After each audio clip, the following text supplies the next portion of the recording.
Hi guys, good afternoon. Today, mag-unbox tayo ng Agache vacuum sealer. So, bumili ako dito sa online sa Temu dito ako ngayon sa Dubai. So, na-deliver na at i-unbox natin siya. So, let's start. So, ayan guys, tinanggal ko na siya sa box. So, tanggalin natin sa foam.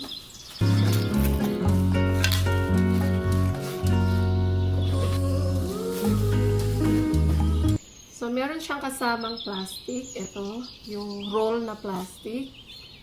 Ay isang plastic bag. Tsaka isang socket. At ito, para siyang canister. Canister daw ang tawag dito. Ito lahat ang kasama niya. Tapos, meron siyang isang manual. So, ito siya, paano mag-vacuum. So, itry natin ilagay itong kayang mga handle dito. Ayan, mukhang dito siya ilalagay, guys. So, ilalagay ko siya dito. Ayan. Yung isa pa. Yung isa pa.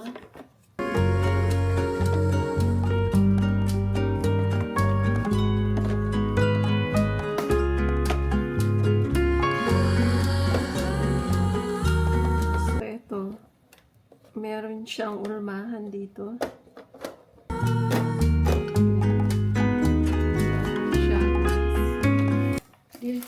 Dito yung ulmahan. Dito natin siya i-insert. And then,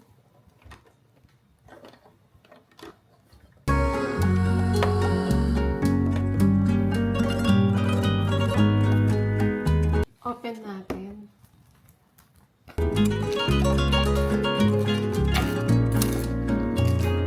So, ilalagay natin to dito.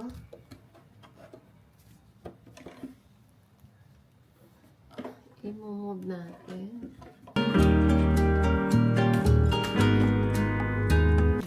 Tapos,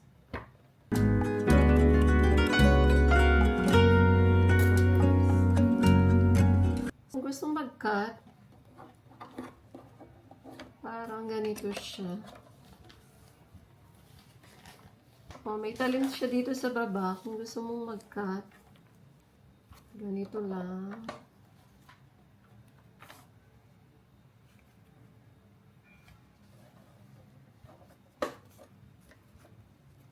Try natin i-cut. Idiin natin ng mabuti guys para mag-cut. Ito siya guys, na-cut na siya. Tapos, ito yung button para ma-open siya. Ayan.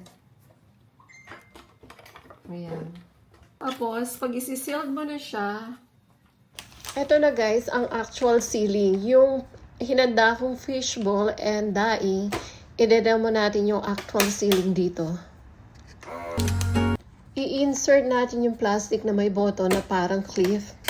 Magpasobra tayo ng 1/2 inch para kung matubig yung binabacuum natin, i-drain niya doon sa pinagsasaluhan ng water sa loob. Pinrest natin yung vacuum seal button, hihigupin niya lahat ng hangin, then automatic na siya mag-stop, then magte-transfer siya doon sa blue light sa seal. Pag nag-off na yung blue light, ibig sabihin tapos na.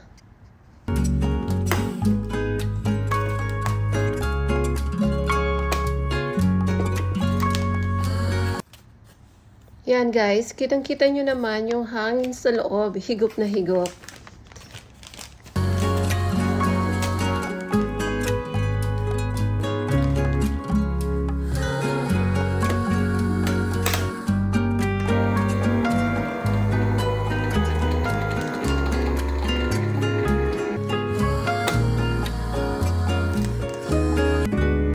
So, yung daing naman guys, ayan, nagdaing ako ng nagalunggong. So, ayan, ini-insert lang natin dun sa button na parang clip na yon, and then, magpapasobra tayo ng plastic up to 1/2 inch.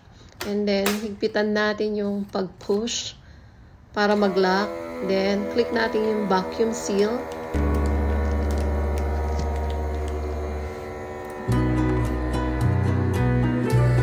And then, after niyang mag-vacuum seal, magta-transfer siya sa seal button.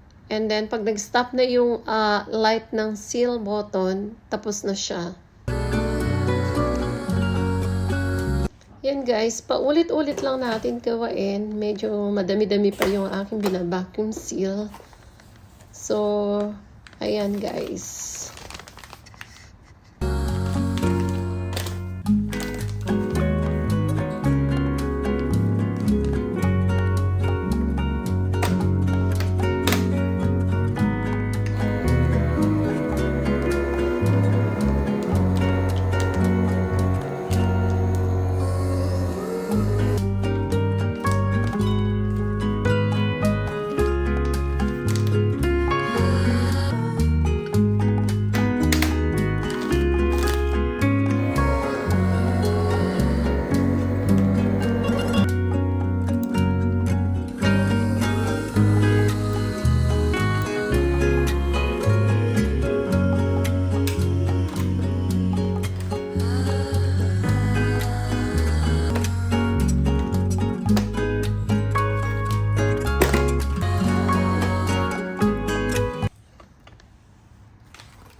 So yun guys, ito na lahat ang ating binacuum seal. Mga daing na galunggong.